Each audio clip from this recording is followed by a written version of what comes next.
I gotta tell you one story because I don't want it to get away. No, you'll get a kick out of it if you don't mind. Go for it. So, because you know me as a music guy and you know me in boxing. Yeah. So the music thing started back in during the '80s, when all these great fights were happening. Mm-hmm.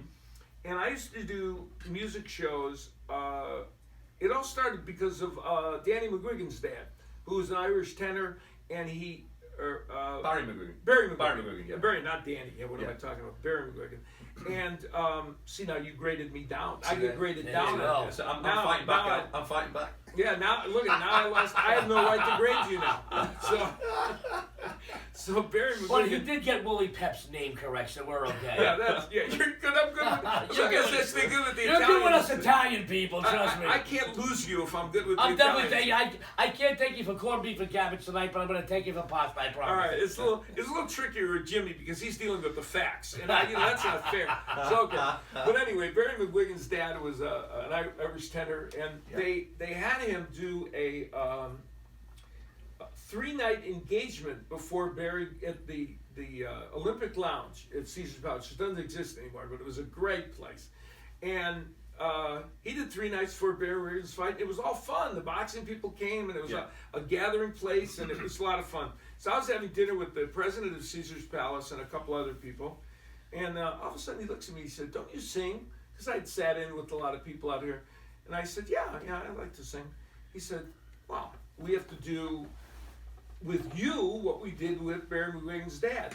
Yeah. Now, mind you, and you will appreciate this, I sang a lot and I did different things and I'd sung back in Chicago, but I didn't have a band. I didn't have a show.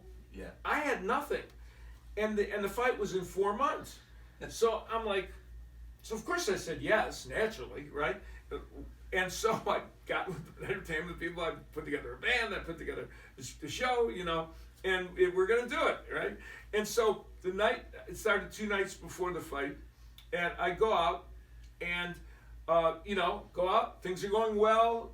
I looked on the audience, it was daunting completely, because there's Tommy Hearns, there's Gil Clancy, there's Michael Landon, there's, I could name 20 more people like that. There's all these famous people out there, because there's a buzz over this, right? So I'm going along, and everything's going great. I'm into the 3rd song, everybody's digging it, the band's doing well. Get into the 4th song, I start singing it. It was like a parody thing that I did.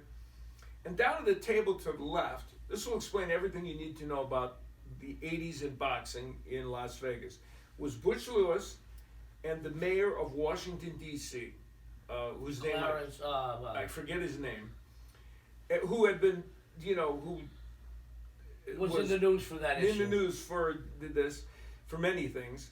And I looked down at the table, and on the table, there were 4 lines of cocaine. They're ringside at the thing. 4 lines of cocaine, giant lines of cocaine. And, Butch Lewis goes down, he looks up at me and gives me a nice smile. And then the mayor does the same thing. And I'm trying to remember. I'm like, I can't remember the lyrics of the song because I've got you under my skin, whatever. I'm like, oh my God. So they finally, it took.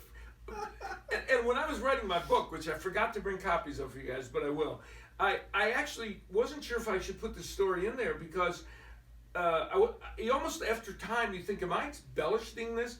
And David Denkins, our producer, said, you got to put that story in the book because he was there. Yeah. And all these people were there watching them do these lines off the front table. Finally, a guy from Caesars kind of very quietly snuck over, and he's being real quiet about them, suggesting, and here's the thing about the 80s, suggesting if you want to do this, go somewhere else to the hotel. Right? It wasn't even don't do this. It was just find another place less obvious to Not do. here, thank you, Mr. Mayor. I love that. That was